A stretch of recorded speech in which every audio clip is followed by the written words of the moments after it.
get to you with our microphones, Oprah on crack style. What do you need to know right now to approach this essay question with confidence and resolve? Your teacher this morning, the Senior English and Literature teacher from St Kevin's College in Melbourne, Dr Daryl Barclay.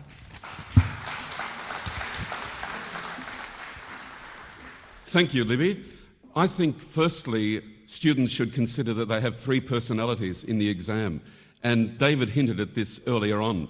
I think in text, in Section A, you're a literary critic.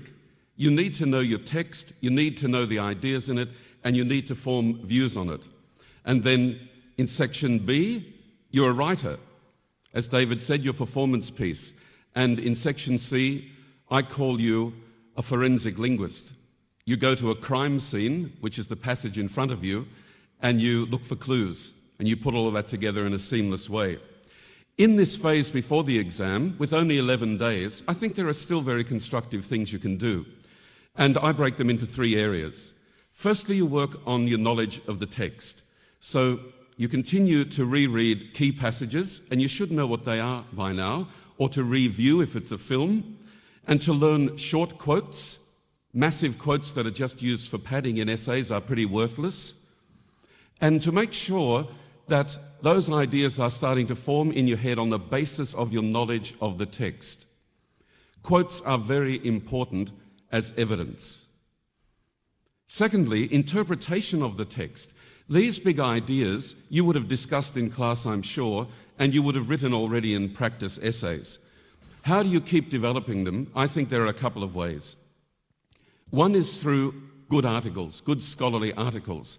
A lot of you would be members of the State Library. If you go onto the State Library and search their journals, just put in the name of your text and its author, director, poet, playwright, and quite a few articles will come up. You'll be surprised. And pick some shorter ones, just mull over them. They'll reinforce things you already know, and they'll offer new insights. You don't have to quote them in your essay, but they help with the reservoir of ideas that you need to form. And then practice your essay technique. How do you put all of this together? It doesn't mean that you keep writing full essays all the time. It can mean that you perfect your introductions, which are very important because they're roadmaps to the whole essay. It can mean that you get the conclusion right. And the conclusion is part of creating that impression of a seamless piece of writing. So a conclusion in text is important.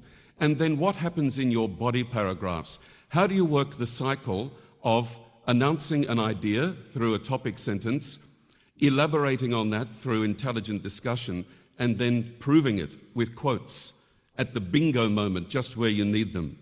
And then in the exam, there you are, you're set for an almost 3.5-hour marathon. By the time you add in getting in there, getting instructions, packing up at the end, plus the 15 minutes reading time, plus the 3 hours, this is going to be quite a marathon. I know this is not a visual medium, but can I just ask, who has already done a 3-hour practice exam in English? That's great. So for our listeners, that's most of those here today. And you would have learned a lot of things from that, I hope, not just about what you put in your essays, but how you manage the time and how you use the reading time. In fact, in reading time, text doesn't need a lot of attention, but you've got to make your decision, don't you? Which of the two topics on your text is it going to be? And try to be definite and commit yourself. You should really know when you read the topics pretty intuitively which one it is for you in this instance. And after you've done that, you've got other things to do. You want to see the context prompt, but again, that doesn't need a lot of attention at that stage. And then most of it will go to your language analysis. So, when you think about what you're producing and what the assessors are after, we had a bit of an insight into this before, but I always reduce those criteria to 3 basic ideas when you think what the assessors are looking for, and in fact what makes a good essay in this context. Firstly, they're asking, how well do you know the text? And you're going to prove that through the accuracy of your discussion, the quality of your ideas, and your use of it throughout. They also want to know, how well can you structure a case or discussion around the prompt? So I was talking about that before in terms of the relationship between an introduction being the roadmap, the nature of what's in a body paragraph, and the importance of the conclusion to sew it all together at the end. And then they want to know, as they do in every section of the exam, how well do you write how good is your English? And that means basically two things. How good are the mechanics?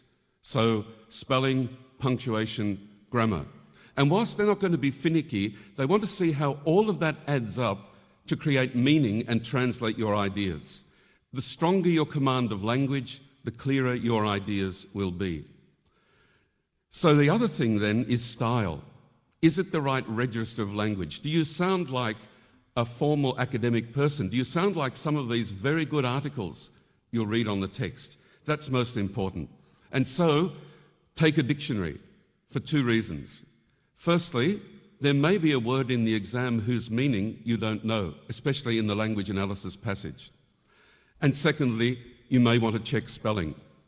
It doesn't seem to worry a lot of students, but it's quite impressive when it's right. Now, they have these three ideas, what they're looking for, and then they answer this how well question out of 10 with their descriptors. So, if you're a reasonably good student, you shouldn't have a problem getting about a 7. But if you want to step into the 8, and then the top band, which is 9, 10 together, you have to start to show a bit of the X factor. You have to start to show things that are above and beyond in your discussion. And they would apply to areas of construction in the text. What are the views and values behind the ideas being translated? So there you are, you're in the exam, you've got all of this in your head, and you look at the questions. Now, don't forget that the way a question is framed is very significant, and they fall into a couple of categories. You get the straight-out question, as I call it. So, for example, on the waterfront, how does the filmmaker portray the idea that relationships are complex? It's a straight-out question, no text, nothing.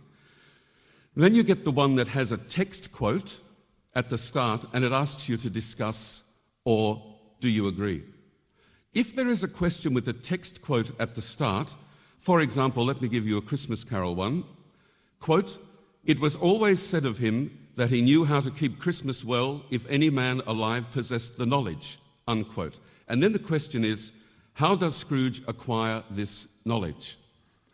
Now, the quote that is given at the start is put there because the person who put it there thinks it's important, and it needs to translate somewhere into your answer. So use the quote, refer to it, and unpack it. Don't just disregard it and go to what the actual question is. Sometimes you get a quote that is an unidentified one. So if it were a farewell to arms, it could begin with, quote, "Catherine Barclay is the real hero of A Farewell to Arms," unquote. And then, "Do you agree?"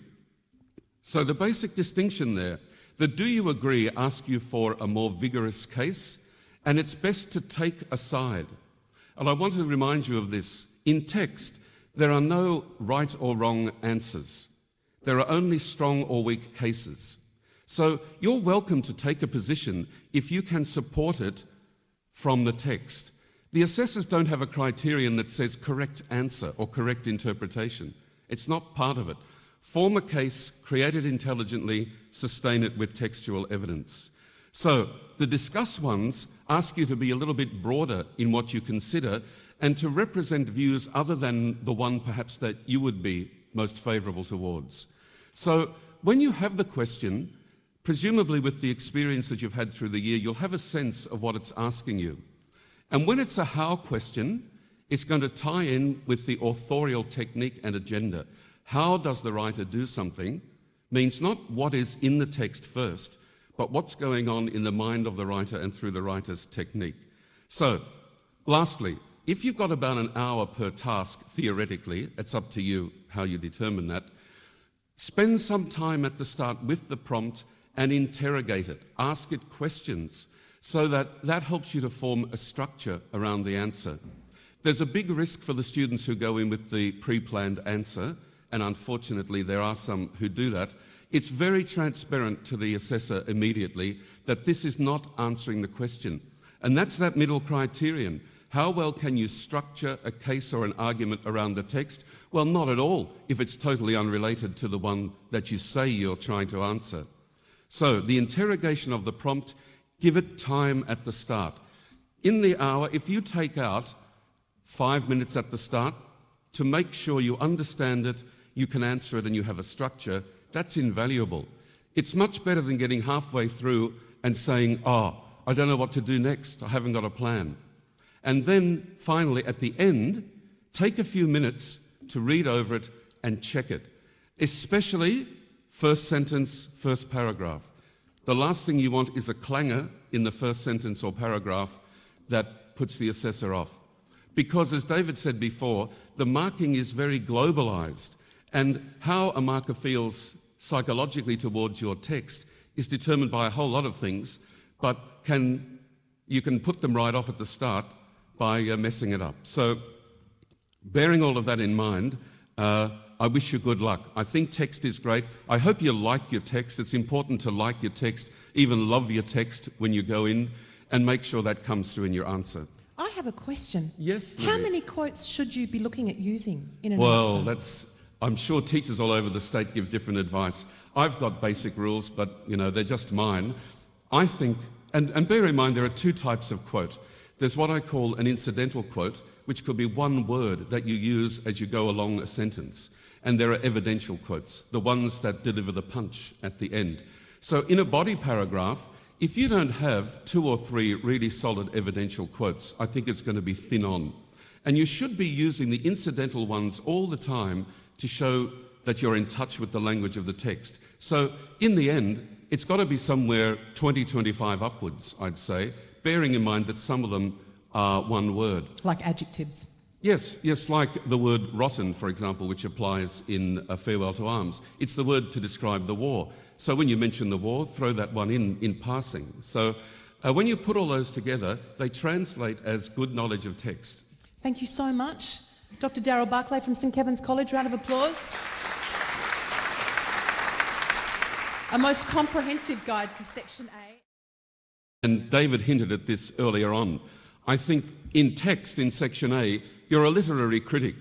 You need to know your text, you need to know the ideas in it, and you need to form views on it. And then in Section B... College in Melbourne, Dr Daryl Barclay.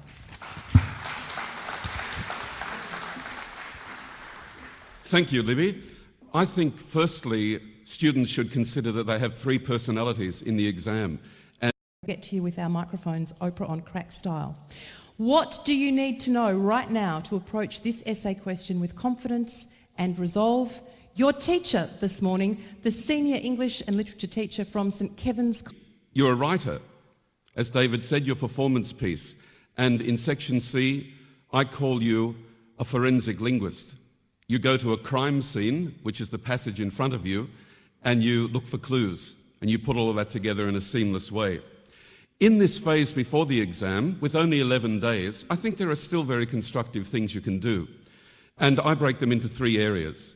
Firstly, you work on your knowledge of the text.